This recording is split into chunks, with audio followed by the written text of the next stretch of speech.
Kamakailan lamang ay nag-viral at pinag-usapan sa social media ang biglaang pagbebenta ni Sugar Mercado ng kanyang bahay.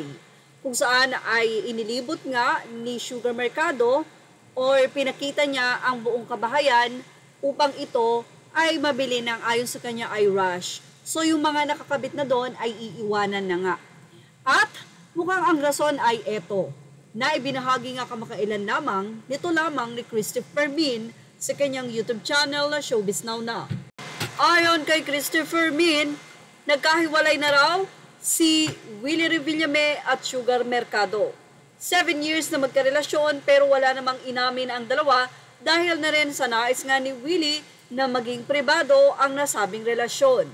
Ito nga ba ang dahilan kung bakit ngayon ay ibinebenta na ni Sugar Mercado ang nasabing bahay?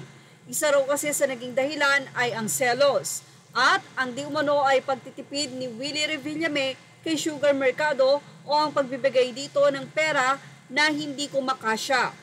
Ayon daw kay Sugar, na mismong si Sugar ay nagkukwento dito kay Romel Chica, kung saan sinasabi nito na dahil mahal na mahal niya nga si Willie or si Kuya Will, ayon sa kanya, kahit na nga hindi sapat ang pera na ibinibigay ni Willie dito, ay tinitiis niya. Kahit daw mas bongga siya sa kanyang mga viewers at saka sa kanyang show at sa kanya ay hindi, ay okay lang dahil nga mahal nito si Willie. Dito lamang ay lumabas pa ang isang mensahe na nakalagay doong sinungaling ka, kung saan ito ay video. May iba tayo ng paniniwalaan. Kala ko pareho tayo, galing nyo ng lahat. Lakas di ka aalis bahay to. Di ka nagsabi pupunta ka, nagwala ka sa bahay ko, nakita ng mga anak ko. Guard pa nagpaalis sa'yo. Takot ka? Ayon kay Christopher Min, baka daw may nag-advise kay Willie Revillame na tuluyan nang hiwalayan si Sugar Mercado dahil nga sa mga sinasabi nito o sa mga kinukwento. Ayon kay Christopher Min, ang love daw ay dapat give and take. Kung ganun talaga ang binibigay ni Willie ay dapat unawain. Pero tila kinokontradict daw ni Sugar Mercado ang sarili nito sa pagsasabing okay lang na tinitipid siya dahil mahal niya si Kuya Will.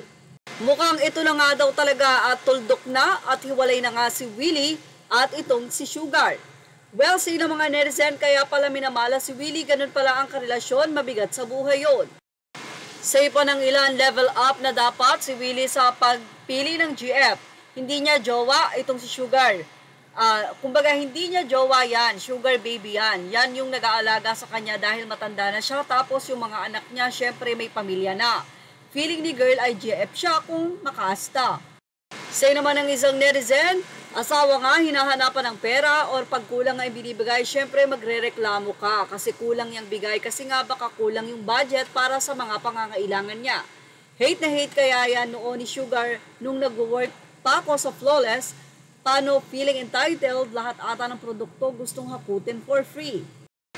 Say naman ng isang netizen, sa edad ni Willie Revillame ngayon, siguro panahon na para matanto niya sa sarili niyang gusto o kailangan pa ba niyang may karelasyon. Kung oo, siguro dapat na siyang humanap ng maging katuwang niya talaga habang buhay siya. Yung tunay na magmamahal sa kanyang pagkatao at hindi sa pera niya. Kung hindi naman, ituon na lang niya ang kanyang panahon sa kanyang negosyo at sa mga anak at mga apo niya.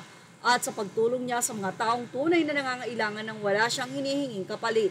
Sa ganitong paraan, lalo pa siyang mabibiyayaan ng Diyos. At yan ang ating Showbiz Now update. Images are all credit to the rightful owners. Thank you for watching Showbiz Now.